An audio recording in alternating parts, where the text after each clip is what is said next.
میرے نبی فرماتے ہیں آزائے وضو 14ویں رات کے چاند کی طرح چمکیں گے. یہ سب کچھ چمک رہا ہوگا، باقی جسم پر جنت کا لباس ہوگا، تو پھر آپ سراپا نور ہی نظر آئیں گے.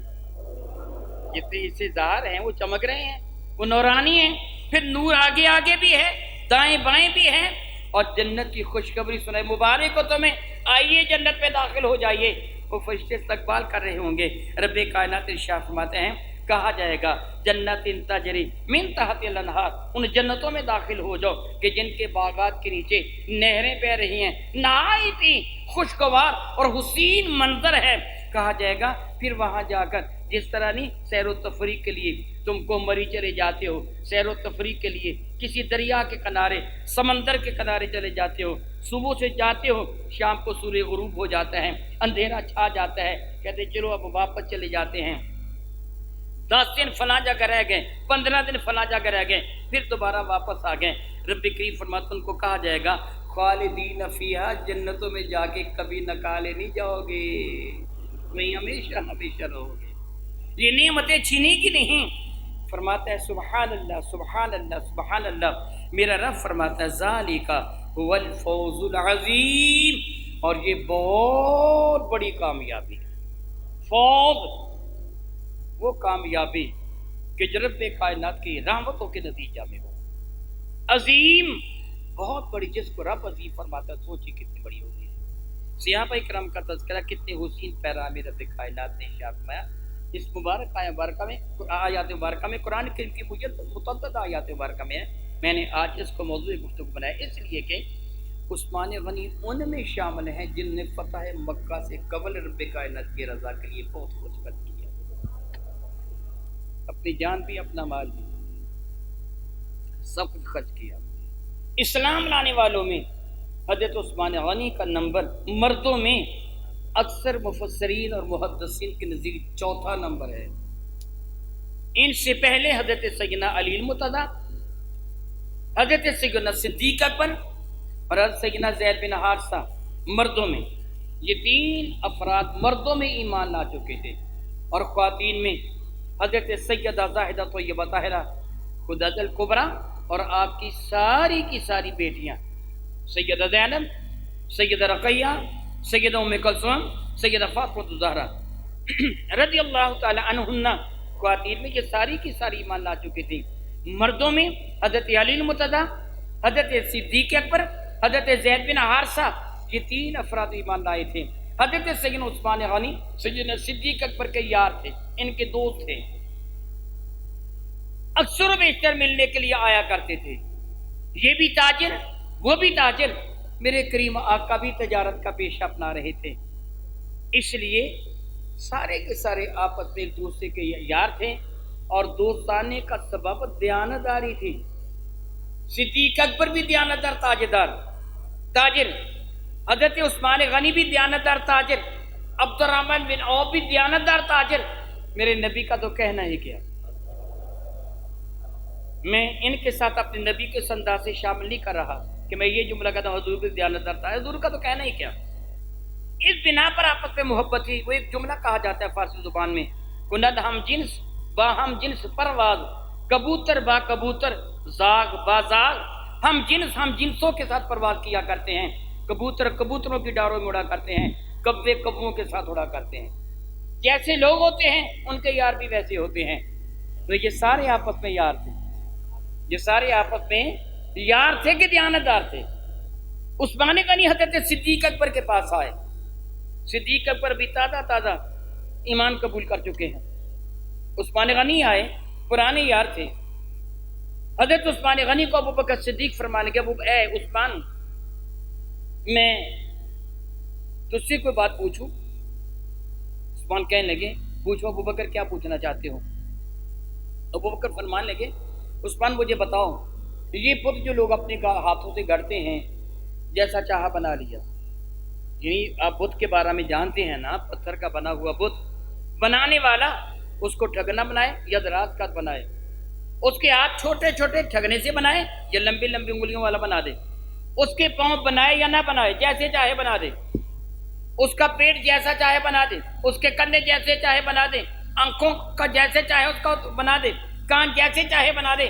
فرمانے کے کہ اے عثمان یہ جو بت تراش بت بناتے ہیں جیسا چاہتے ہیں بنا دیتے ہیں، اور پھر یہ اتنا مجبور ہے اتنا مجبور، انسان تو پھر بھی کھاتا پیتا ہے، آتا جاتا ہے، کچھ نہ کچھ اختیار رکھتا ہے رب کی عطا سے، بت کے پاس تو ہے ہی کچھ نہیں ہے۔ کفار مکہ جب جانور ذبح کرتے، بتوں کے نام پر بھیڑ چڑھاتے تو خون ان کے بدن پر مل دیتے، گوشت ان کے جسم پہ رکھ دیتے اور پھر تبرک سمجھ کے اٹھا کے لے جاتے، کھا لیتے۔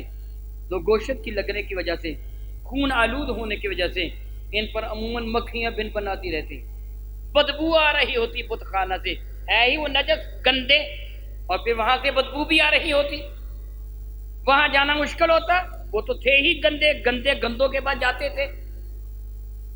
کئی دفعہ ایسے ہوتا کہ کتا بت خانے میں آ جاتا اور بت کو اٹھا کے لے جاتا چاٹنے کے لیے۔ حضرت صدیق اکبر فرمانے لگے اے عثمان دیکھو تو یہ بت جو اتنے مجبور ہیں کہ یہ کتے کو اپنے اوپر سے نہیں پیچھے کر سکتے، مکھی نہیں اڑا سکتے، کیا یہ رب ہونے کے لائق ہیں؟ میں تم سے پوچھتا ہوں عثمان، کیا یہ بت رب ہونے کے لائق ہیں؟ عثمان غنی نے جواب دیا ابو بکر تم جانتے ہو میں تو پہلے ہی ان سے نفرت کرتا ہوں۔ یاد رکھیے حضرت عثمان غنی نے زمانہ جاہلیت میں بھی کبھی بت پرستی نہیں کی تھی، بڑے ہی حیا والے تھے، بڑی شرم والے تھے۔ وہ زمانہ معاذ اللہ تعالیٰ بے حیائی کا زمانہ تھا، مرد اور عورتیں ننگے ہو کر طواف کعبہ کیا کرتے تھے، مگر عثمان کے حیا کا عالم کیا تھا۔ میں ایک چھوٹا سا واقعہ عرض کر دیتا ہوں۔ سیدہ زاہدہ طیبہ عائشہ صدیقہ رضی اللہ تعالیٰ عنہ کے گھر میرے کریم آقا تشریف فرماتے، نیم وا تکیے کے ساتھ ٹیک لگا کر اس طرح لیٹے ہوئے تھے کہ مبارک ٹانگیں پھیلا رکھی تھیں۔ سیدہ زاہدہ طیبہ عائشہ صدیقہ رضی اللہ تعالیٰ کی اوڑھنی بطور چادر میرے کریم آقا کے بدن انور کے کچھ حصے پر پڑی ہوئی تھی، حضور نیم واضح سے لیٹے ہوئے تھے۔ سیدنا صدیق اکبر بارگاہ ساتھ باب میں حاضر ہوئے۔ طریقہ کار یہ تھا حاضری کا، آنے والا دروازے پر کھڑا ہو کر سلام عرض کرتا۔ میرے کریم آقا بھی سیکر و نوازی سے کام لیا کرتے تھے کہ صحابی کے ہاں جاتے دروازے پر کھڑے ہو کے السلام علیکم یا اہل البیت کہا کرتے۔ ضمن یہ بات میں عرض کر دوں، میرے نبی نماز ادا کرنے کے لیے مسجد نبوی شریفہ میں جاتے تھے تو روزانہ سیدہ فاطمہ الزہرا کے دروازے پر کھڑے ہو کر ان کو سلام کہہ کے جایا کرتے تھے۔ میرے کریم آقا کی محبت تھی اپنی بیٹی کے ساتھ، السلام علیکم یا اہل البیت کہہ کے مسجد میں جایا کرتے تھے۔ تو میں کر رہا تھا، ابو بکر صدیق حاضر ہوئے، بلند آواز سے سلامت کیا، السلام علیکہ یا رسول اللہ یا الصلاۃ والسلام علیکہ یا رسول اللہ۔ طریقہ کار یہ تھا کہ اگر بلند آواز سے میرے نبی کی آواز ان تک آ جاتی جس کا معنی یہ تھا کہ اندر آنے کی اجازت ہے، اگر پس آواز سے میرے کریم آقا جواب دیتے معنی یہ تھا کہ ابھی ٹھہرو اندر آنے کی اجازت نہیں ہے، بغیر اجازت کے اندر آنا درست نہیں ہوتا۔ بلکہ ایک شخص نے جب میرے نبی نے فرمایا تھا بغیر اجازت کے اپنے گھر میں نہ جاؤ، تو اس شخص نے کیا یا رسول میں اپنی ماں کے گھر بھی بغیر اجازت کے نہ جاؤں، اپنی بیٹی کے گھر بھی بغیر اجازت کے نہ جاؤں، اپنی بہن کے گھر بھی بغیر اجازت کے نہ جاؤں۔ سمجھانے کا انداز تھا میرے کریم آقا رسول ربی کا، فرمانے کہ کیا تو اپنی ماں کو، اپنی بیٹی کو، اپنی بہن کو ننگا دیکھنا چاہتا ہے کہ اس کا سر ننگا ہو؟ چاہتا ہے ایسے؟ اس نے کہا یا رسول اللہ نہیں، اور میں پھر اجازت لے کے جایا کر، ان کو پتہ چل جائے کہ گھر کوئی آ رہا ہے، کم از کم سر تو ڈھانپ لیں۔ طریقہ کار یہ تھا کہ آنے والا سلام عرض کرتا، اگر بلند آواز سے جواب مل جاتا مانا ہوتا آ جاؤ، جواب نہ ملتا مانا ہوتا بھی ٹھہر جاؤ، جب بلند آواز سے جواب آئے گا تب اندر جاؤ گے۔ ابو بکر صدیق علیہ السلام نے عرض کیا، میرے کریم آقا نے اجازت کو رحمت فرما دی، جواب دے دیا بلند آواز سے، اندر آ گئے۔ میرے کریم اسی انداز سے لیٹے رہے، نیبا آدھا لیٹنا، تکیے کے ساتھ ٹیک لگا کے یوں لیٹ جانا، پاؤں پھیلا لینا، اور ہلکی سی چادر پاؤں پر ٹانگوں پہ ڈالی ہوئی تھی۔ حضرت صدیق اکبر حاضر ہوئے، آ کے بیٹھ گئے، باتیں کرنے لگے۔ میرے کریم آقا ان سے بحث گفتگو رہے۔ تھوڑی دیر گزری تھی، حضرت فاروق اعظم آ گئے، انہوں نے بھی سلام حاضر کیا۔ میرے نبی صلی اللہ علیہ وسلم نے ان کو بھی جواب بلند آواز سے دے دیا، ان کو بھی اندر آنے کی اجازت مل گئی، وہ بھی اندر آ گئے۔ وہ بھی بیٹھ گئے. میرے کریم آقا بدستور اسی طرح آدھے لیٹے رہے اور اپنے مبارک پاؤں کو پھیلائے رکھا. وہ بھی باتیں کرتے رہے. اور یہ دونوں کون تھے؟ میرے نبی کے صحابی ہونے کے ساتھ ساتھ سسر. ابو بکر صدیق بھی سسر ہیں اور فاروق اعظم بھی سسر ہیں. دونوں آئے، حضور اسی طرح لیٹے رہے. تھوڑی دیر گزری تھی، کسی نے پھر سلام کہا. میرے کریم آقا نے بلند آواز سے جواب نہ دیا. یہ آنے والے عثمان غنی تھے. بلند آواز سے سلام کہا، میرے آقا نے سلام کا جواب نہیں دیا، بلکہ کیا کیا؟ فوراً اٹھ کے بیٹھ گئے. چادر کو ایک طرف اٹھا دیا، کپڑوں کو درست کیا، پھر بلند آواز سے جواب دیا، وعلیکم السلام عثمان، آگے آ جاؤ، تعال یا عثمان. وہ آگے آ گئے. حضور سیدھے ہو کے بیٹھ گئے، باتیں کرتے رہے. محفل برخاست ہوئی، یہ سارے صحابہ چلے گئے. میرے کریم آقا اپنے کاشانہ مقدس پہ جلوہ فرما ہیں. ہماری ماں سید عائشہ صدیقہ رضی اللہ تعالیٰ عنہ اس سارے منظر کو دیکھ رہی تھی. میرے کریم کے دربار انور میں عرض کیا، یا رسول اللہ، میرے ابا جی حاضر ہوئے، آپ اسی طرح لیٹے رہے، پاؤں پھیلائے رکھے. عمر آئے، اسی طرح لیٹے رہے، پاؤں پھیلا رکھے. عثمان آئے، اٹھ کے بیٹھ گئے، جلدی سے کپڑوں کو درست کیا، سیدھے ہو کے بیٹھ گئے، پھر آنے کی اجازت دی. میرے کریم مسکرا کے فرمائیں گے، عائشہ کیا میں اس سے حیا نہ کروں جس سے اللہ کے فرشتے بھی حیا کرتے ہیں؟ ذو الحیا ہے، بڑے حیا والے تھے. تو میں واقعہ سنا رہا تھا. عثمان غنی کہنے لگے، ابو بکر تم جانتے ہو میں تو پہلے بھی ان بتوں کو پسند نہیں کرتا. تو صدیق اکبر رضی اللہ تعالیٰ نے جواب میں پھر ارشاد فرمایا، عثمان تجھے پتہ چلا ہے؟ میرے نبی کا نام لے کر وہ صادق و امی صلی اللہ علیہ وسلم نے اعلان نبوت فرمایا، تمہارے رشتے دار ہیں. یاد رکھیں، حضرت سیدنا عثمان غنی رضی اللہ تعالیٰ عنہ کرشی ہیں، ابو بکر صدیق بھی کرشی ہیں، حضرت عمر بھی کرشی ہیں. قریش کی مختلف شاخیں ہیں. حضرت صدیق اکبر کا تعلق بنو تمیم سے ہے. حضرت سیدنا فاروق اعظم کا تعلق بنو ودی کے ساتھ ہے. حضرت عثمان غنی کا تعلق بنو امیہ کے ساتھ ہے. سیدنا علی المرتضیٰ بنو ہاشم کے ساتھ ان کا تعلق ہے. سارے قبیلے قریش سے تعلق رکھتے ہیں. میرے کریم آقا صلی اللہ علیہ وسلم کا جو شجرہ نسب ہے، میرے کریم آقا وہ لگتے جگر حضرت عبداللہ کے، عبداللہ بیٹے حضرت عبد المطلب کے، عبد المطلب بیٹے ہیں حضرت ہاشم کے، حضرت ہاشم بیٹے ہیں حضرت عبد مناف کے. یہاں تک یاد کر لیجئے. محمد، یہ بہت آسان ہے یاد کرنا، محمد بن عبداللہ بن عبد المطلب بن ہاشم بن عبد مناف. عبد مناف تک آپ نے یہ یاد کر لیا. اور حضرت عثمان غنی کا سلسلہ نسب سن لیجئے. حضرت عثمان غنی کے باپ کا نام تھا عفان، عفان کے باپ کا نام تھا ابو العاص، ابو العاص کے باپ کا نام تھا امیہ، امیہ کے باپ کا نام تھا عبد الشمس، اور عبد الشمس کے باپ کا نام تھا عبد مناف. حضرت ہاشم اور عبد الشمس یہ دونوں توام ٹوین جڑوان پیدا ہوئے تھے، اور دونوں کی پیشانیاں آپس میں جڑی ہوئی تھیں جن کو تلوار سے الگ کیا گیا. پھر عجب بات ہے کہ دونوں کی اولاد میں تلوار چلتی رہی. باپ کی طرف سے حضرت عثمان غنی کا یہ شجرہ نسب ہے. ماں کی جانب سے حضرت عثمان غنی کی ماں کا نام ہے عروہ، اور ان کی ماں کا نام ہے ام الحکیم بیضا. اور ام الحکیم بیضا اور میرے نبی کے ابا جان حضرت عبداللہ، یہ بھی دونوں ٹوین ہی پیدا ہوئے ہیں. یعنی حضور کی سخی پھپھی کی بیٹی کے بیٹے ہیں حضرت عثمان غنی. حضور کی سخی پھپھی کی بیٹی کے بیٹے ہیں حضرت عثمان غنی. تو صدیق اکبر نے کہا تمہارے بہت قریبی عزیز ہیں حضرت محمد کریم صلی اللہ علیہ وسلم. انہوں نے اعلان نبوت فرمایا ہے کہ ان کے دامن کرم میں پناہ لے لیتی، ان کی تعلیمات کو سننا چاہیے. حضرت عثمان کہنے لگے چلو میں ان سے ساتھ جاتا ہوں، سنتا ہوں باتیں کیا کہتے ہیں. عثمان غنی بارگاہ ساتویں باب میں حاضر ہوئے. میرے کریم آقا نے گفتگو فرمائی تو اسی وقت کلمہ طیبہ پڑھ کے مسلمان ہو. اس اعتبار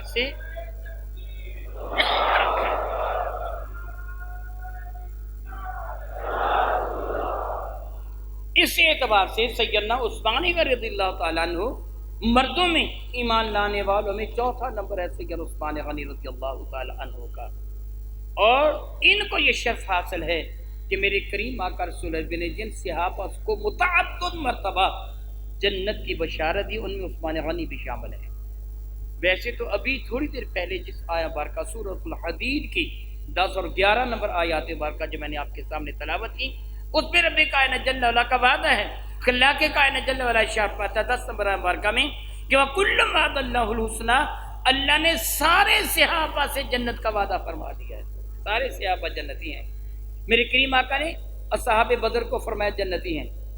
میرے کریم آقا تاجر جب شفیع معظم رحمت اللہ ثابت بن قیس بن شماس کو وہ آیا بارکہ جو آپ قبل ذی بعض وقت واقعہ سن چکے ہیں، لا ترفعوا اصواتکم فوق صوت النبی کے ساتھ ثابت بن قیس بن شماس کو فرمایا تھا جس کو نے جنتی کو دیکھنا ہو دنیا میں چلتا پھرتا وہ اس کو دیکھ لے۔ حضرت بلال سے فرمایا تھا کہ میں نے جنت پہ تیرے قدموں کی آہٹ کی آواز کو سنا۔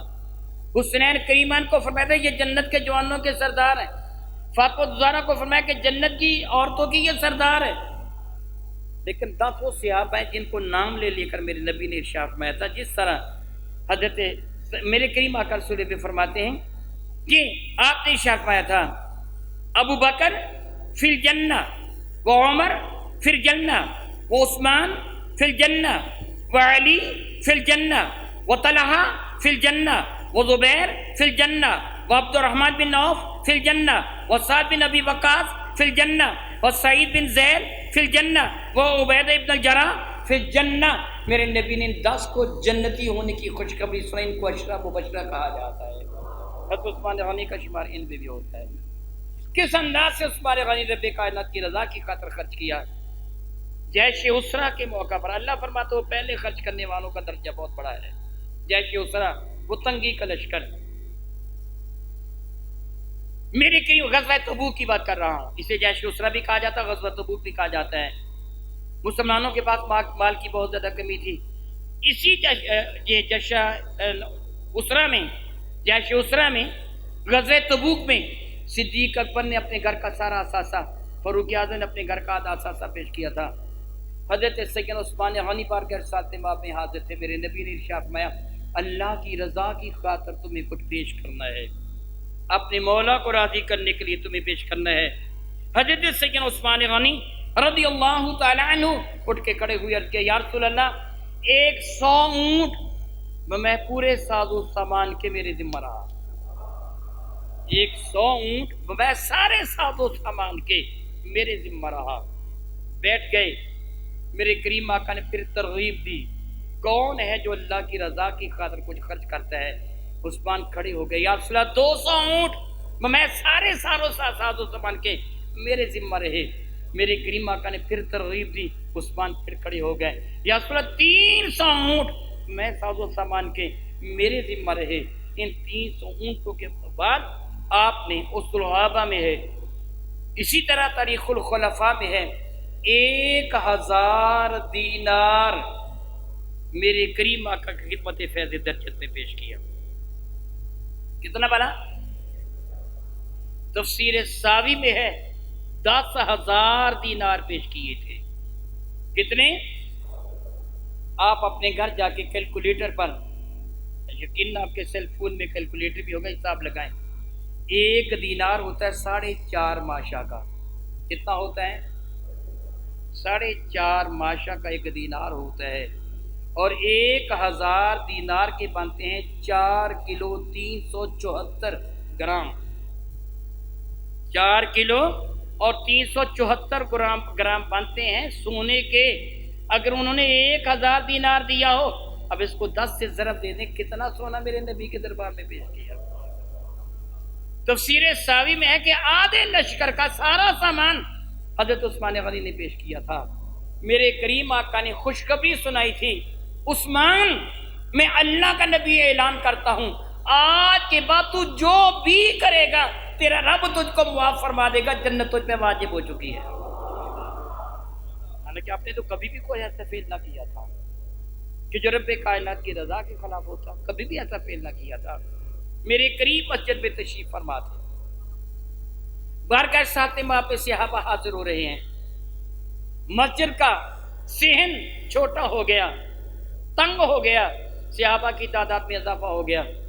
میرے کریم آقا تاجر الوجم شفیع معظم رحمت عالم صلی اللہ علیہ وسلم نے ساتھ والے ہمسائے کو بلایا، جو مسجد کا ہمسایہ تھا اس کو بلا کے فرمان لگے مجھے تیرے اس مکان کی ضرورت ہے، مسجد کی توسیع کرنا چاہتا ہوں۔ مسجد میں اضافہ کرنا چاہتا ہوں، اس کی توسیع کرنا چاہتا ہوں، ضرورت ہے تیرے مکان کی، بیچ دے۔ اور قیمت کتنی دوں گا؟ اللہ اکبر اللہ اکبر، میرے پاس جو ہوگا میں دوں گا، میرے پاس پاکستانی کرنسی ہے، میں روپے دوں گا، انگلینڈ والا پاؤنڈ دے گا، امریکہ والا ڈالر دے گا، سعودیہ والا ریال دے گا، کویت والا دینار دے گا، اللہ حاضر کے آس، جس کے پاس جو ہوتا ہے وہی دیتا ہے نا۔ میرے نبی بھی کچھ عطا فرمانا چاہتے ہیں، فرمانے کہ یہ مکان مجھے دے دے، قیمت اس کی کیا دوں گا؟ جنت کا محل میں تجھے عطا کرتا ہوں، تبادلہ کر لے، یہ مجھے دے دے، جنت کا محل لے لے۔ ہر شخص کی قسمت میں ہر وقت ہر شے نہیں ہوا کرتی، اس سے کیا یا رسول اللہ تھوڑی سی مہلت دیجیے، بیوی بچوں کی رہائش کا انتظام کر لوں پھر پیش کر دوں گا۔ آقا نے مہلت عطا فرما دی۔ مخلص صحابی تھے، ایسے نہیں تھے، چلے گئے تاکہ میں اپنے مکان کا کوئی انتظام کروں اور پھر سے بارگاہ بے کسپنا میں پیش کر دیا جائے۔ حضرت عثمان کو کس نے بتایا؟ عثمان صبح سودا ہو رہا تھا، تاجر تم بھی ہو، تجارت تم بھی کرتے ہو، سودا ہو رہا تھا اور بڑے نفع کا سودا تھا، لیکن اس شخص کی قسمت میں ابھی وہ سودا تھا نہیں، وہ نفع تھا نہیں۔ عثمان نے پوچھا کیا سودا؟ اس شخص سے بتا دیا ایسے ایسے کر کے میرے نبی کو مکان کی ضرورت تھی اور انہوں نے شخص کو بلا کے فرمایا تھا، مگر اس وقت وہ مکان نہ پیش کر سکا۔ عثمان نے سونا تو تاجر تھے نا، بہت تیزی کے ساتھ اور اس شخص کے پاس آ کے دروازہ کھٹکھٹایا، اور بھائی مکان بیچے گا؟ کہاں بیچوں گا؟ کیا لے گا؟ 25,000 درہم۔ عثمان لے کے آئے تھے، اس کے سامنے ڈیری کر دیتے تھے، گن 25,000 پورے کر۔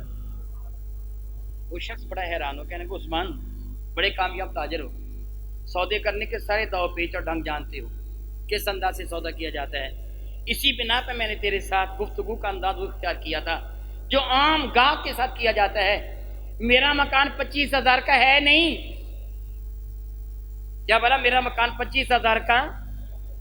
ضمناً بات کرتا ہوں، عثمان کی یہ پرانی عادت ہے، عثمان کی یہ سیدہ زاہدہ طیبہ طاہرہ فاطمۃ الزہرا کی شادی کا موقع تھا، میرے قریب نے حضرت علی کو بلایا، بلکہ یہ خود حاضر ہوئے تھے فاطمۃ الزہرا کی شادی کے لیے۔ میرے نبی نے ارشاد علی تیرے پاس کیا ہے جہیز خریدنے کے لیے؟ یاد رکھیے سنت یہ ہے کہ جہیز خاوند خریدتا ہے، بیوی نہیں خریدتی، لڑکی کے والدین جہیز نہیں خریدتے، لڑکے کے والدین جہیز خرید کے لڑکی کو پیش کرتے ہیں، یہی سنت ہے۔ میرے نبی نے فرمایا اے علی تیرے پاس جہیز کے لیے خریدنے کے لیے کیا ہے؟ حضرت علی نے کہا یا رسول اللہ بظاہر کچھ بھی نہیں، سب اللہ کی راہ میں خرچ کیا جا چکا۔ میرے نبی نے فرمایا ایک زرہ تھی ختمی، وہ میں نے تجھے دی تھی، وہ کہاں ہے؟ تلوار ہے، تلواتی ہے، فرمایا تلوار رکھ اپنے پاس، زرہ کہاں ہے؟ زرہ ہے یا رسول اللہ میرے پاس، فرمایا جا لے کے آ۔ زرہ لے کے آ گئے، میں جا کے بازار بیچ اور جو رقم بنتی مجھے لا کے دے۔ حضرت علی یہ زرہ لے کے چل پڑے، رات سے عثمان غنی سے ملاقات ہو گئی، پوچھا علی کہاں جا رہے ہو؟ فرمانا کہ زرہ بیچ کر اس کی رقم بارگاہ بے کسپنا میں پیش کروں گا، فاطمہ الزہرا کے لیے جہیز خریدا جائے گا، نکاح کا پروگرام ہے۔ تو عثمان غنی نے زرہ کو پکڑ لیا، علی یہ زرہ بیچنا چاہتے ہو کتنے کی بکے گی؟ علی فرمانے لگے عثمان تم تاجر ہو، جانتے ہو کتنے کی ہوگی؟ پھر تمہارے خیال میں کتنے کی ہوگی؟ ہوگی کوئی 300 کی بک گئی نا گھر زرہ تو بڑی مہنگی بکے گی، ورنہ 250 کی تو بکی جائے گی۔ عثمان مسکرا کے فرمایا کہ نہیں علی تجھے پتہ نہیں زرہ مہنگی، زرہ مہنگی ہے۔ عثمان کہنے لگے زرہ مہنگی، علی فرمانے لگے عثمان کتنے کی ہوگی؟ کہنے کہ 1200 درہم سے کم کی نہیں ہے۔ حضرت علی فرمانے لگے عثمان 1200 درہم کی یہ کون خریدے گا؟ عثمان کہیں گے میں خریدتا ہوں، یہ لے 1200 درہم۔ حضرت علی موسیٰ کے فرمانے لگے 1200 کے نہیں ہے، سستی ہے۔ انہوں نے کہا تجھے نہیں پتا علی یہ بڑی مہنگی ہے، 1200 کی ہے کم از کم، تیری مرضی۔ زرہ خرید لی حضرت عثمان نے، 1200 درہم حضرت علی کو دے دیے۔ حضرت علی جانے کے کہنے کہ ٹھہرو علی کہاں جا رہے ہو؟ بھیا اب تو میں واپس جا رہا ہوں بارگاہ ساتھ وہاں پہ یہ رقم پیش کروں گا، ٹھہرو۔ رک کے کہنے کہ زرہ تو میری ہے۔ عثمان کہنے کہ اب زرہ میری ہے۔ حضرت علی فرمانے لگے ہاں تمہاری ہے؟ کہ فرمانے لگے میں جس کو چاہوں دوں، کہنے کہ آپ کی مرضی، کہنے کہ میں آپ ہی کو دیتا ہوں، آپ ہی کو دیتا ہوں۔ پرانی عادت عثمان غنی کی۔ اب اس شخص کے پاس آئے، کتنے کا ہے؟ 25,000 درہم کا۔ آپ نے فرمایا لیکن وہ حیران ہو کہنے لگا 10-12 ہزار درہم کا تھا, میں نے تو جان بوجھ کے 25,000 درہم مانگا تھا کہ تم کم کرو گے, تم نے اتنے ہی دے دیے جتنے میں نے مانگے تھے. فرمانے کے یہ اس سے بھی مہنگا ہے. وہ آدمی خوش ہو گیا. فرمانے کے مکان خالی کر, مجھے چاہیے ابھی. وہ کہنے لگا 25,000 درہم مجھے مل گئے ہیں, کہیں بہترین مکان میں خریدوں گا, یہ مکان کے مقابلے میں بہت اعلیٰ مکان خریدوں گا, مجھے شام تک کی مہلت دے دیجیے, میں تلاش کر لوں. فرمایا کہ نہیں ابھی چاہیے مجھے. وہ جو جلا کہنے لگا کہاں لے جاؤں اپنا سامان؟ فرمانے کے فلاں محلے میں میرے ایک مکان ہے, وہ بھی لے لے, چل تمہارا خالی کر. وہ مکان بھی لے لے, یہ رقم بھی لے لے. خود اس کے ساتھ سامان اٹھوا کے مکان خالی کروایا. مکان خالی ہو گیا نا تو میرے نبی کے دربار میں آ گئے. عرض کیا آقا کریم مجھے پتا چلا آپ کو ساتھ والے مکان کی ضرورت ہے. میرے نبی سب کچھ سمجھ گیا, عثمان کے اوپر چڑھا ہے, ساتھ والے مکان کی ضرورت ہے. میرے قریب فرمانے کے ہاں عثمان ضرورت تو ہے. تو عثمان غنی عرض کہتے یا رسول اللہ مجھے پتا چلا آپ نے اس کی قیمت بھی لگائی ہے. کیا بلا میں نے کہا آپ نے اس کی, یہ کون کہہ رہا ہے؟ جی نہیں, عثمان غنی نہیں, داماد مصطفیٰ کہہ رہا ہے. میرے نبی کا ذو النورین کہہ رہا ہے, جس کے گھر میں یکے بعد دیگرے میرے نبی کی 2 شہزادیاں آئیں. وہ کہہ رہا عقیدہ دیکھیے ذو النورین کا, میرے نبی کے داماد کا عقیدہ دیکھیے. یا رسول اللہ آپ نے اس کی قیمت لگائی ہے, وہ قیمت اس کے لیے ہے یا جو بھی بیچے اس کے لیے؟ میرے نبی کا داماد جانتا ہے میرے نبی مختار ہے, چاہیں تو کسی کو دیں چاہیں تو نہ دیں. وہ مکان آپ نے اس کی قیمت لگائی ہے, وہ قیمت اسی کے لیے ہے یا جو بھی بیچے گا اس کے لیے؟ میرے قریب مسکرا دیے, فرمائے کہ عثمان جو بھی بیچے گا اسی قیمت پر خریدوں گا. قیمت کیا لگائی تھی آپ کو یاد ہے بھلا؟ کیا تھی؟ اس کے بدلہ میں جنت کا. عثمان کہنے لگے یا رسول اللہ وہ مکان میں نے خریدا, اب وہ میرا ہے, میں بیچ رہا ہوں آپ کے ہاتھ پر, آپ ہے خریدار, میں ہوں بیچنے والا. اللہ ہمارے درمیان گواہ ہے, یہ رجسٹری ہو رہی ہے, گواہی اللہ کی ہے. بائع مشتری نبی اور نبی کے صحابی. میرے قریب مسکرا کے فرمائے کہ عثمان میں وعدہ کرتا ہوں جنت میں تیرے محل کا میں مصطفیٰ ذمہ دار. بئر روما خریدا تھا تو فرمایا تھا عثمان جنت میں تیرے چشمے, تیرے لیے چشمے کا میں ذمہ دار. بعض صحابہ کو تو 1-2 مرتبہ خوشخبری ملی, عثمان کو تو یہ خوشخبری ملتی ہی رہتی تھی. کتنا بلند مرتبہ حضرت سیدنا عثمان غنی کا. وقت کا دامن تنگ ہے, جی چاہتا تھا کہ میں دیر تک آپ کے فضائل و محاسن کو بیان کرتا, پھر آپ کی شہادت کا وہ دلدوز واقعہ بھی میں عرض کرتا, مگر وقت زیادہ ہو رہا ہے. دعا کرتا ہوں رب کائنات ہمیں صحابہ کرام اور اہل بیت اطہار کی سچی محبت عطا فرمائے, ان کے نقش قدم پہ چلنے کی توفیق و ہمت عطا فرمائے. آمین ثم آمین. وآخر دعوانا ان الحمد للہ.